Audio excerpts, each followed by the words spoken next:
پتہ ہی نہیں ہے کیا حلال ہے کیا حرام ہے اور نادانی والے زندگی گزار رہے ہیں، تو یہ کیا ہے؟ نفاق کی علامت ہے۔ اور واللہ آج ہم دیکھیں تو اس وقت جس دور سے ہم گزر رہے ہیں، یہ ساری نادانی ہمیں سوشل میڈیا پہ نظر آتی ہے۔ نادانی کی بات ہے نا، ایک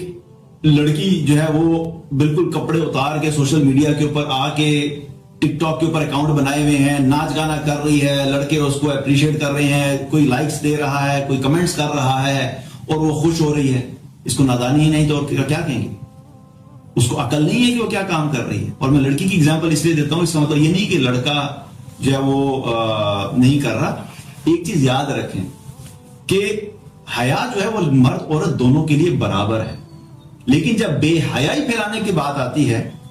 اور دونوں کو دیکھا جائے تو مرد بھی اگر بے حیائی پھیلانا شروع کرے اور عورت بھی بے حیائی پھیلانا شروع کرے تو مرد کے پاس بے حیائی پھیلانے کے کوئی زیادہ ایکسٹریم لیول کے راستے نہیں ہیں۔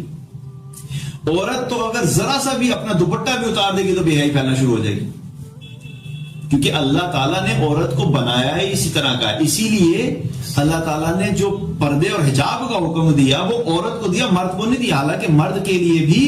سطر جو ہے حکم ہے اور اس کو بھی لباس کی گائیڈ لائنز دی کہ تم نے بھی اپنا لباس کیسا رکھنا ہے، لیکن عورتوں کو خاص طور پہ ایکسٹرا لیئرز کی جو اللہ تعالیٰ نے جو بیان کی قرآن میں، وہ اس لیے کی کہ عورت کے اندر اللہ نے مرد کے مقابلے میں زیادہ اٹریکشن رکھی ہے،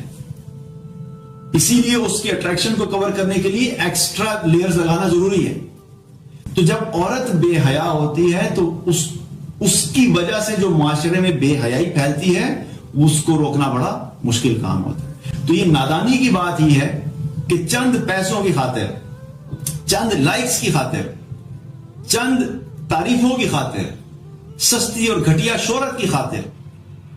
اپنے آپ کو کپڑوں سے نکال کے لوگوں کے سامنے پیش کر دینا، اس سے زیادہ نادانی اور بے وقوفی کی بات کیا ہو سکتی ہے؟ اسی لیے تو اس کو نفاق کی علامت کہی گئی، یہ منافقت ہے۔ اگر اس نے دین کا علم سیکھا ہوتا اور یہ سمجھتی کہ اللہ ہے، میرا کوئی بنانے والا ہے، کسی نے مجھے دنیا میں بھیجا ہے، میرا دنیا میں آنے کا کوئی مقصد ہے، اگر میں اللہ کو راضی کروں گی تو جنت ملے گی، اگر اللہ کو ناراض کر کے دنیا سے جاؤں گی تو جہنم میں جاؤں گی، اگر میں جہنم میں چلی گئی تو وہاں پر کیا کیا ہوگا، اس جہنم میں جانے کی وجہ سے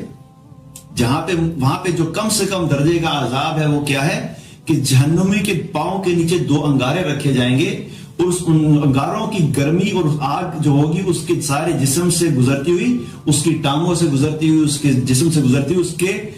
اس کے جو ہے وہ